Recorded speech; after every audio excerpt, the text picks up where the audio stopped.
शुमाली वज़ीरिस्तान में दहशतगर्दों के बुज़दिलाना वार के नतीजे में शहीद होने वाले ऑफिसर्स और जवानों पर भी मखसूस सियासी जमात से जुड़े सोशल मीडिया अकाउंट्स ने घटिया प्रोपेगेंडा जारी रखा।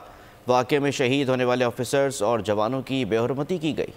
मखसूस सियासी जमात का पुराना वतीरा, शौदा के तकद्दुस की पामाली, ऑफिसर्स और जवानों की बेहुरमती। शुमाली वज़ीरिस्तान वाक़े के सियासी जमात से जुड़े अकाउंट्स ने गुज़िश्ता रोज दहशतगर्दी के वाक़े में शहीद होने वाले ऑफिसर्स और जवानों की बेहुरमती की। शौदा किसी भी कौम का सरमाया और फ़ख्र होते हैं। बदकिस्मती से मखसूस सियासी जमात शौदा के तकद्दुस को पामाल करने पर तुली हुई है, जिसका पुराना वतीरा रहा है कि शौदा को निशाना बनाया जाए। 26 सितंबर 2022 को लसबेला बलूचिस्तान में फौज के अफसरान और जवानों की शहादत पर भी मखसूस जमात के शरपसंदों ने मजाक उड़ाया। वक्त आ गया है कि सोशल मीडिया पर इस तरह के घटिया, गलीज और इखलाक से गिरे अकाउंट्स के खिलाफ सख्त तरीन कानूनी कार्रवाई करके मुताल्लिका लोगों को कड़ी सजाएं दी जाएं।